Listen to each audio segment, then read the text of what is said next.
প্রিয় শিক্ষার্থীরা, আসসালামু আলাইকুম। আশা রাখি সবাই ভালো আছো। তো তোমাদের গণিত বইয়ের অধ্যায় 13 এর সসীম ধারা যে অধ্যায়টা আছে, সেই অধ্যায়ের কতগুলা টপিকস নিয়ে আজকে আমার এই ক্লাস। তো আজকে আমার ক্লাসে তোমাদের সবাইকে স্বাগতম। চলো আমরা আজকে আমাদের যে টপিকসগুলো আছে সেইখানে আমরা আলোচনায় প্রবেশ করি।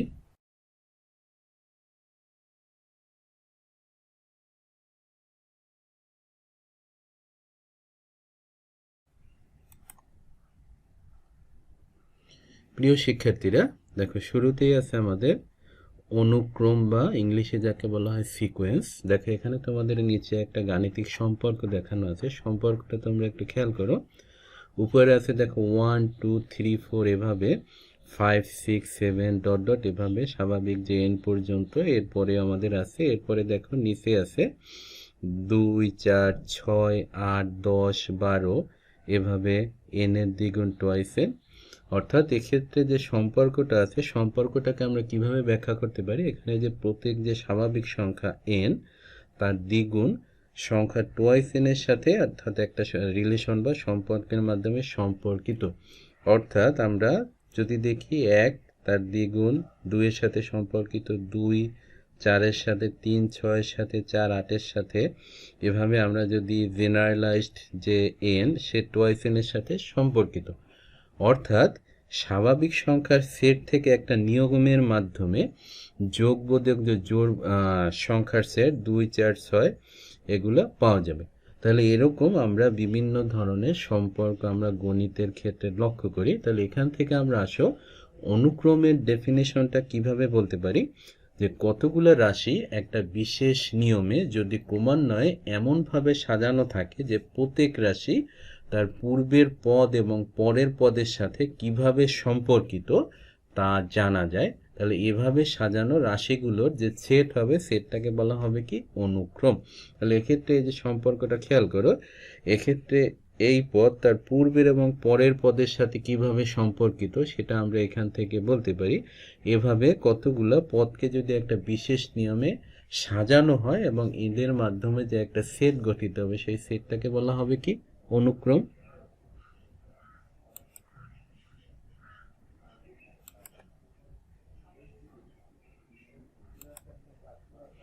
এখন দেখো শিক্ষার্থীরা, আমরা একটু আগে যে অনুক্রমটা খেয়াল করলাম তার একটা সাধারণ পদ আমরা বলতে পারি টোয়াইস এন। এখন সাধারণ পদ কি? সাধারণ পদ হচ্ছে আমাদের একটা সিস্টেম বা পদ বা ব্যবস্থা যার মধ্যে আমরা সমগ্র অনুক্রমটা আমরা তৈরি বা ব্যাখ্যা করতে পারি। এক্ষেত্রে দেখো এন এর বিভিন্ন মান আমরা যদি বসাই তাহলে অনুক্রমের বিভিন্ন পদগুলো আমরা পাবো। তাহলে এক্ষেত্রে আরেকটা তথ্য কি, যে কোনো অনুক্রমের পদ সংখ্যা কি? অসীম। তো সাধারণ পদের সাহায্যে যে আমরা ইতিপূর্বে যে অনুক্রমটা দেখছি সেই অনুক্রমটা লেখার পদ্ধতি দেখো, টোয়াইস এন আমরা সেকেন্ড ব্র্যাকেটের ভিতরে রাখলাম, এন এর মান হচ্ছে 1 2 3 4 5 6 এভাবে অসীম পর্যন্ত।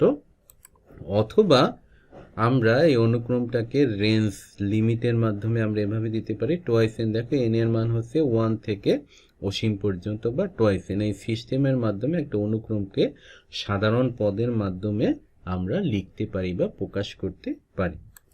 এখন আসলে শিক্ষার্থীরা, এরকম এই যে একটা অনুক্রম আছে, অনুক্রমের যে প্রথম রাশিকে বলা হয় প্রথম পদ, দ্বিতীয় রাশিকে বলা হয় দ্বিতীয় পদ, তৃতীয় রাশিকে বলা হয় তৃতীয় পদ, চতুর্থ রাশিকে বলা হয় চতুর্থ পদ। এভাবে আমাদের পঞ্চম পদ, ষষ্ঠ পদ, যতগুলো পদ থাক না কেন এভাবে নামকরণ করা হয়েছে। কতগুলো অনুক্রমের আমরা একটু উদাহরণ দেখি। দেখো এক্ষেত্রে 1 2 3 ডট ডট এন স্বাভাবিক সংখ্যার, অর্থাৎ এক্ষেত্রে 2 তার পূর্বের পদের সাথে পরের পদের সাথে কিভাবে সম্পর্কিত এগুলো আমরা এখান থেকে বুঝতে পারতেছি। তাহলে এটা হচ্ছে একটা অনুক্রম। এখানে দেখো আর একটা অনুক্রম 1 3 5 ডট ডট এভাবে টোয়াইস এন মাইনাস 1 এভাবে চলতেছে অসীম পর্যন্ত। তাহলে এক্ষেত্রে 3 1 এর সাথে কিভাবে সম্পর্কিত, 5 এর সাথে কিভাবে সম্পর্কিত, 5 3 এর সাথে কিভাবে সম্পর্কিত, বা তার পরের পদের সাথে কিভাবে সম্পর্কিত, এগুলো আমরা এখান থেকে বুঝতে পারি। তাহলে এই যে পদগুলো যখন আমরা সাজাইয়া পরপর একটা সেট গঠন করলাম, তখন এটা আমাদের একটা অনুক্রম তৈরি হলো। এরকম ভাবে দেখো 1 4 9 dot dot N square dot dot, এক্ষেত্রে এটা হচ্ছে একটা অনুক্রমের উদাহরণ। তাহলে প্রিয় শিক্ষার্থীরা, আশা রাখি অনুক্রম যে ধারণাটা এটা তোমরা ভালোভাবে বুঝতে পারছো।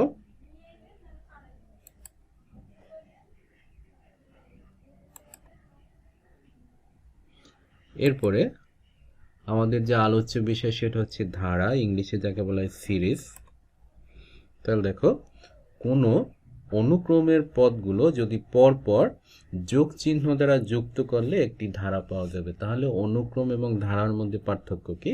যদি অনুক্রমের পদগুলোকে আমরা পরপর যোগ চিহ্ন দ্বারা যুক্ত করি তাহলে প্রাপ্ত সিস্টেমটা ব্যবস্থাকে বলা হবে কি? একটি ধারা। তাহলে দেখো, আমরা যেমন 1 3 5 7 ডট ডট, এটি একটি অনুক্রম, কিন্তু এটাকে যখন আমরা এই পদগুলোর মাঝে আমরা যোগ চিহ্ন ব্যবহার করব এবং এইভাবে আমরা সাজাই লিখবো, তখন এটা হবে কি? আমাদের একটা ধারা।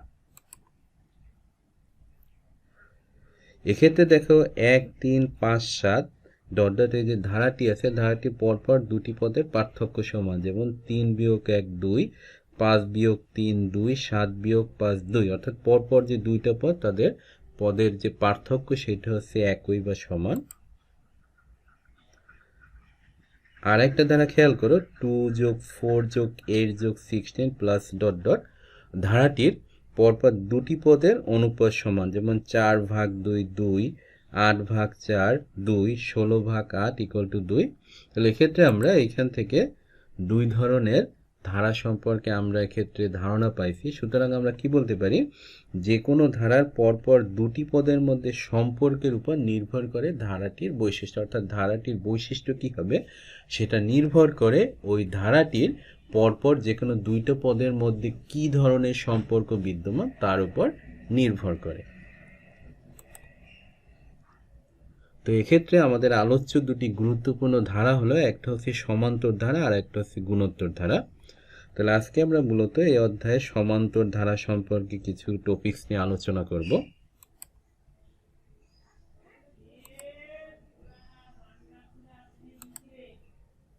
তাহলে দেখো, সমান্তর ধারা এরিথমেটিক সিরিজ। তো সমান্তর ধারা কি খেয়াল করো, কোনো ধারার যে কোনো পদ এবং তার পূর্ববর্তী পদের পার্থক্য সবসময় সমান হলে সেই ধারাটিকে বলা হয় সমান্তর ধারা। সমান অন্তর অর্থাৎ সমান বিয়োগফল, যে কোনো একটা ধারার তার যে কোনো পদ এবং তার পূর্বের পদের যদি অন্তরফল বা বিয়োগফল যদি সবসময় একই বা সমান হয় সেই ধারাটিকে বলা হবে কি? সমান্তর ধারা। তাহলে আসি, এরকম একটা ধারার ক্ষেত্রে আমাদের আছে 1 3 5 7 9 11, এটা একটি সমান্তর ধারা। কারণ কি? কারণ দেখো, ধারাটির প্রথম পদ হচ্ছে 1, দ্বিতীয় পদ 3, তৃতীয় পদ 5, চতুর্থ পদ 7, পঞ্চম পদ হচ্ছে 9 এবং এভাবে ষষ্ঠ পদ হচ্ছে 11। তাহলে এক্ষেত্রে দেখো, তাহলে দ্বিতীয় পদ এবং প্রথম পদের অন্তরফল হচ্ছে 2, তৃতীয় পদ এবং দ্বিতীয় পদের বিয়োগফল হচ্ছে 2। এভাবে আমরা যদি চতুর্থ পদ এবং তৃতীয় পদের বিয়োগফল বের করি তাহলে সেটাও হবে 2। পঞ্চম পদ এবং চতুর্থ পদের বিয়োগফল বের করি সেটাও হবে 2। ষষ্ঠ পদ এবং পঞ্চম পদের যদি বিয়োগফল বের করি তাহলে সেটাও হবে 2। তাহলে এই ধারাটির পরপর দুইটা পদ অর্থাৎ যে কোনো একটা পদ এবং তার পূর্বের পদের বিয়োগফল বা অন্তরফল একই বা সমান হওয়ার জন্য এই ধারাটিকে আমরা কি বলছি? সমান্তর ধারা। তাহলে এ ধারায় প্রাপ্ত দুটি পদের বিয়োগফলকে বলা হয় কি? সাধারণ অন্তর। অর্থাৎ আমরা যে একটা ক্ষেত্রে পরপর দুইটা পদের অর্থাৎ যে কোনো একটা পদ এবং তার যে পূর্বের পদ তার যে বিয়োগফল আমরা যে একই পাইলাম সেই যে বিয়োগফলকে বলা হবে কি? সাধারণ অন্তর। তাহলে উপরের যে ধারা আছে আমরা বলতে পারি তার সাধারণ অন্তর কত? 2। এক্ষেত্রে দেখো, উপরে যে আমাদের ধারাটি আছে তার পদ সংখ্যা 1 2 3 4 5 6 অর্থাৎ নির্দিষ্ট। তাই এক্ষেত্রে এই ধারাকে বলা হবে কি? সসীম বা শান্ত ধারা, ফাইনাইট সিরিজ। আরেকটা ধারার ক্ষেত্রে তোমরা খেয়াল করো 1 4 7 10 প্লাস ডট ডট, এখানে চলতেছে। এই ধারাটি কয়টা পদ আছে? পদ সংখ্যা সুনির্দিষ্ট নাই, তাই এই ধারাকে বলা হবে কি? অসীম বা অনন্ত ধারা, ইনফাইনিট সিরিজ। তাহলে এখান থেকে আমরা এই যে দুই ধরনের ধারা সম্পর্কে জানলাম, অর্থাৎ একটা হচ্ছে সসীম বা শান্ত ধারা, আর একটা হচ্ছে অসীম বা অনন্ত ধারা।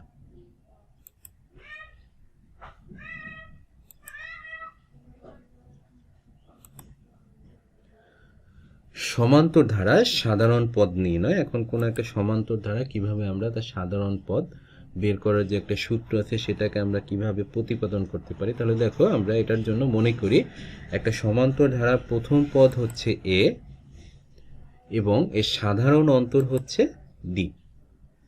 তাহলে ধারাটির প্রথম পদ যদি এ হয় তাহলে দ্বিতীয় পদ কত হবে? এ প্লাস ডি। তৃতীয় পদ কত হবে? এ প্লাস টোয়াইস ডি। চতুর্থ পদ কত হবে? এ প্লাস থ্রাইস ডি।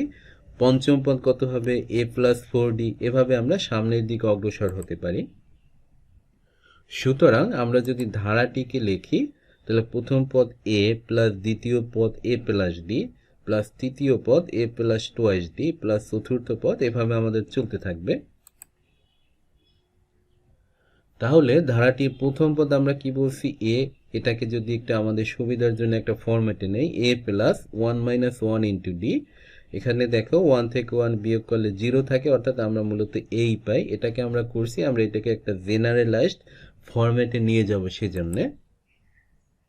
তাহলে ধারাটির দ্বিতীয় পদ কত? এ প্লাস ডি।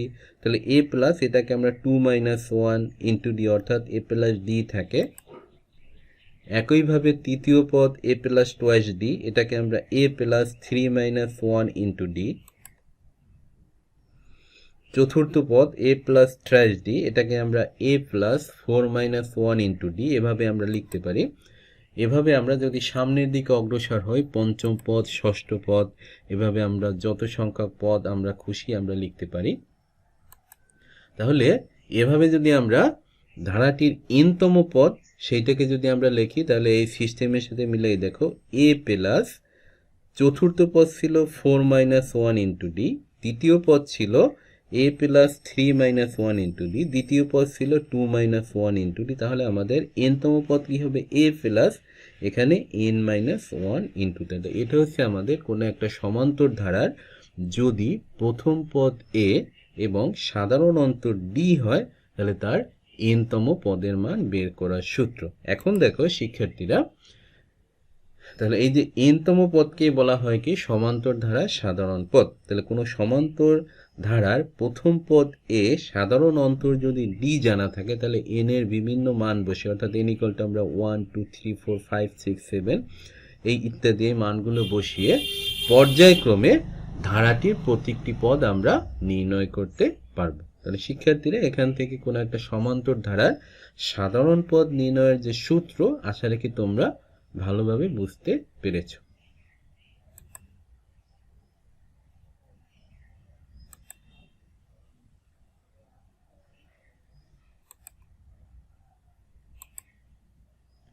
এখন আসো, আমরা একটা অঙ্ক আছে, একটা ধারা দেওয়া আছে, ধারাটির কোন পদ 383 এটা আমরা বের করব এই সূত্রের মাধ্যমে। তাহলে দেখো, এই যে ধারাটি আছে, এখানে ধারাটির প্রথম পদ এ ইকুয়াল টু হচ্ছে 5। তাহলে সাধারণ অন্তর ডি ইকুয়াল টু দ্বিতীয় পদ বিয়োগ প্রথম পদ, অথবা তৃতীয় পদ বিয়োগ দ্বিতীয় পদ, অথবা চতুর্থ পদ বিয়োগ তৃতীয় পদ, যাই আমরা করি না কেন, দেখো এক্ষেত্রে সাধারণ অন্তর কিন্তু আমাদের 3 আসে। তাহলে আমরা বলতে পারি যে এই যে ধারা, এটা হচ্ছে একটি সমান্তর ধারা। তাহলে আমরা মনে করি ধারাটির পদ সংখ্যা কত? এন সংখ্যক পদ আছে এবং এনতম পদের মান হচ্ছে 383। তাহলে আমরা জানি এনতম পদ বের করার যে সূত্র, A plus N minus 1 into D. একটু আগে আমরা এই সূত্রটা কিভাবে আসে সেটা আমরা দেখছি। তাহলে আমরা কি বলতে পারি? যেহেতু এনতম পদের মান হচ্ছে 383, অর্থাৎ প্রশ্ন মতে A plus N minus 1 into D equal to 383, বা আমরা এর মানটা বসাই দিলাম, আমরা ডি এর মান বসালাম 3, বা 5 প্লাস যদি গুণ করা হয়, thrice N minus 3 equal to 383, বা থ্রাইস এন প্লাস 2, 5 থেকে 3 গেলে 2 থাকে, ইকুয়াল টু 383, বা থ্রাইস এন ইকুয়াল টু 381। তাহলে আমরা এখান থেকে এন ইকুয়াল টু যদি বের করি 127, তাহলে আমরা কি বলতে পারি? সুতরাং প্রদত্ত ধারার 127তম পদের মান হচ্ছে কত? 383।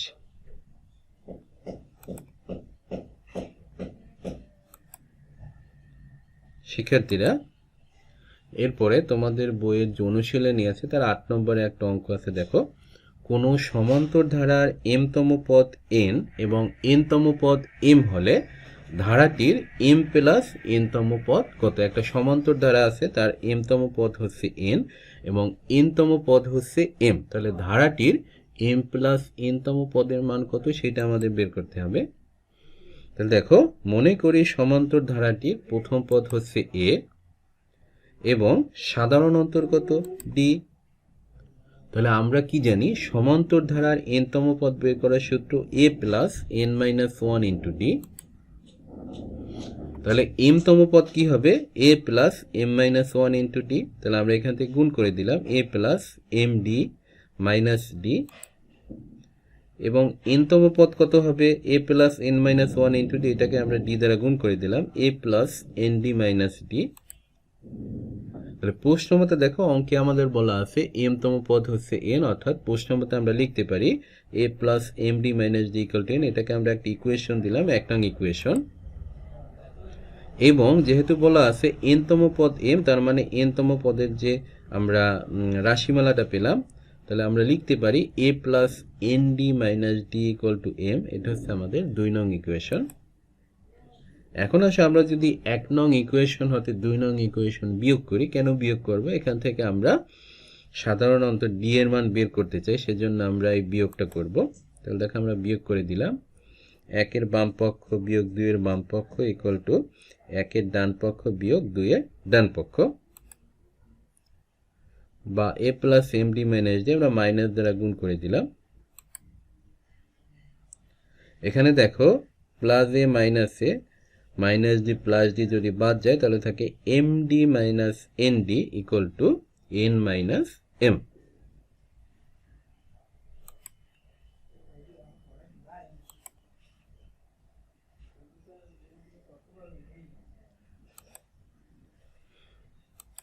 শিক্ষার্থীরা আমরা যেখানে ছিলাম, এইখানে আগের পেজে আমরা এখানে ছিলাম md minus nd equal to n minus m, বা এখান থেকে দেখো আমরা d যদি কমন নেই m minus n equal to, আমরা এখানে মাইনাস n কমন নিলাম, তাহলে minus m minus n, minus n common নেওয়ার জন্য এখানে প্লাস ছিল মাইনাস হয়ে গেল।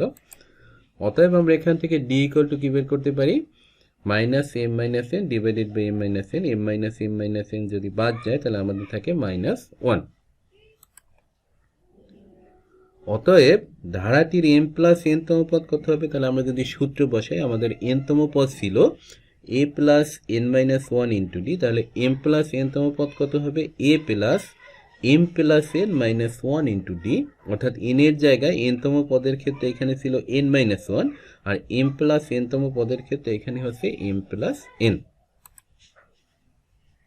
এটা দিয়ে আমরা গুণ করে দিলাম d দ্বারা, a plus md plus nd minus d।